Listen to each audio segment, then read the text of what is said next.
Welcome to the Pine State Debate on Maine Web News. And today we're going to be talking about welfare reform and have a couple of guests. This is Justin Chenette of The Justin Chenette Show. Thank you. And he hosts Youth and Politics. Yes. And is an award-winning broadcaster here. So thanks for joining us, Justin. Thank you for having me. But one of the best proposals I liked was Governor LePage's proposal for fixing welfare. We here would tier the system. So instead of an all-or-nothing approach where either you have everything, your Medicaid, your housing, your food assistance, or you make $200 and whatever dollars a week, now you get nothing. He wants to tier the system.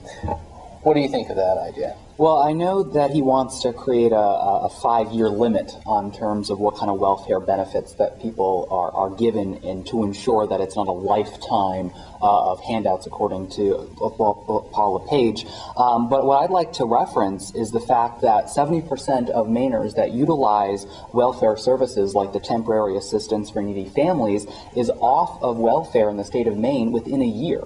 And then only 4% of those people actually utilize it past the 5-year limit that Paul LePage is, proposing. So, this idea that somehow we have all these people utilizing it for a lifetime appointment is false based on the information there. Now, that's one specific welfare program. There's also heating assistance and other ones. So, should we have a mechanism for those, however small or large the number is, those people who have been on it for 17 years? We have to look at it from a personal perspective. We need to see by case study, what are these people going through? Do they have mental health issues? We have to really put ourselves in their shoes. This idea that somehow we're just going to paint an entire brush and make wild generalizations of all welfare recipients of they're lazy, they don't have jobs, is just a falsity, and we really need to take it case by case. I mean, you say some of these towns, all the 400 and something plus towns have an increase in the welfare rolls. Well, welfare includes a lot of different things based on this tiered system. We have food stamps, there's health insurance, there's heating assistance. So, I mean, you could have a town that there's some families that are having trouble paying for the high cost of oil. And that's what we call welfare. And so welfare is a politically charged term that's typically used in a negative connotation by conservatives to kind of skew the bases to say, hey, we have to, address this concern. It's this raising cost and it's this terrible thing, when in reality, if you actually break down what these things actually include, it's not some terrible thing that they're having to be on their entire life. The statistics prove themselves that it's not forever. It's until they get on their feet. So this tiered system sounds like a good idea. Let's see if Paul LePage can implement it without skewing it in a more conservative light. Well, another thing that I've seen him propose is to change the fact that when people go in now, maybe they've been working their whole lives and they've never needed assistance, but geez, they could use some food assistance. They need food assistance for a couple months.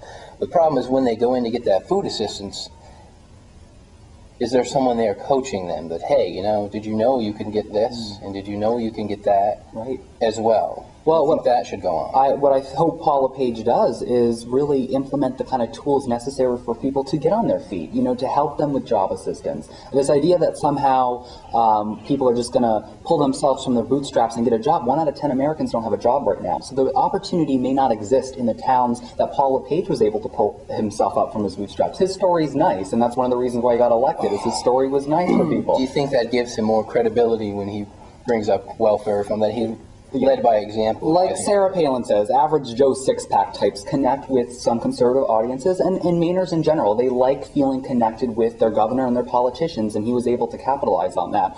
And welfare is one of those systems that when people hear it from him, they may get a little nervous on the left, and on the right, they may start cheering. So I'm hoping he can bring both political entities together to find a common ground. And do it your whole life, and then teach a kid how to do it. But the majority of people aren't doing it their whole life. This perception that we're going to paint wild generalizations of people, that's getting to my point earlier. What's your source? Where are you getting it from? Well, the Bangor Daily News cited the, the program, the temporary assistance for needy families, and that's one particular program, I admit. And I agree with you. It needs to be a short-term system, which a majority of it is for. I mean, we need to make sure there's going to be good and bad apples. Justin, we're the number one welfare state in the country. Well, I think I think we agree on some levels that it needs to be, a short-tiered system. But, we are talking about people fundamentally. And anytime we talk about situations like welfare or immigration or marriage, we have to reference this idea that we can't dehumanize these people. Because my family was put on, me personally, when I was younger, my mom was a single parent she had to utilize government services. We were in public housing, we are on food stamps, and now we're in a financially good situation. So how did she get off? She worked hard, but I mean, if it wasn't for those systems, we wouldn't have been able to get on our feet. So from a personal perspective, I love how there's people that are going to say, you know, we can't be doing this or it needs to be cut off when they don't know people that have actually utilized it in a positive way. What had to happen in your situation for her to completely come off?